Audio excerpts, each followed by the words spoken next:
What is What are the you most cooking? insane twist in a criminal case in history? Murder or suicide? You might want to grab your popcorn for this one. At the 1994 annual awards dinner given for forensic science, Office President Dr. Don Harper Mills astounded his audience with the legal complications of a bizarre death. Here's the story. A medical examiner viewed the body of Ronald Opus and concluded that he passed from a shotgun wound to the head. Mr. Opus had jumped from the top of a 10-story building intending to end himself. He left a note to the effect indicating his decision. As he fell past the 9th floor, his life was interrupted by a shotgun blast passing through a window, which killed him instantly. Neither the shooter nor the deceased was aware that a safety net had been installed just below 8th floor level to protect some building workers, and that Ronald Opus would not have been able to complete his jump the way he had planned. Ordinarily, Dr. Mills continued, a person who sets out to unalive themselves and ultimately succeeds, even though the mechanism might not be what he intended, is still defined as unaliving themselves.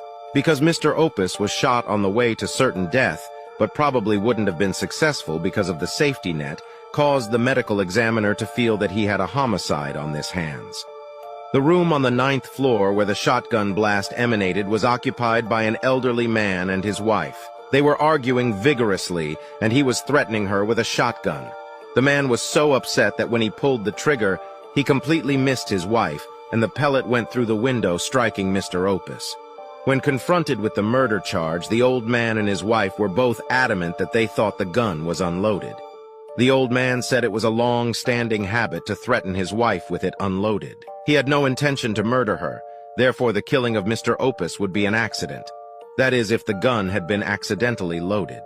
The continuing investigation turned up a witness who saw the old couple's son loading the shotgun about 6 weeks prior to the fatal accident. It transpired the old lady had cut off her son's financial support, and the son, knowing his father's tendencies to use the gun, had loaded it with the expectation that his father would unalive his mother. Since the loader of the gun was aware of this, he was now guilty of the shot even though he didn't actually pull the trigger. The case now becomes one of murder on the part of the son for the death of Ronald Opus. Now comes the exquisite twist. Further investigation revealed that the son was, in fact, Ronald Opus. He had become increasingly despondent over the failed attempt to engineer his mother's murder. This led him to jump off the 10-story building. The son had murdered himself, so the medical examiner closed the case as a suicide.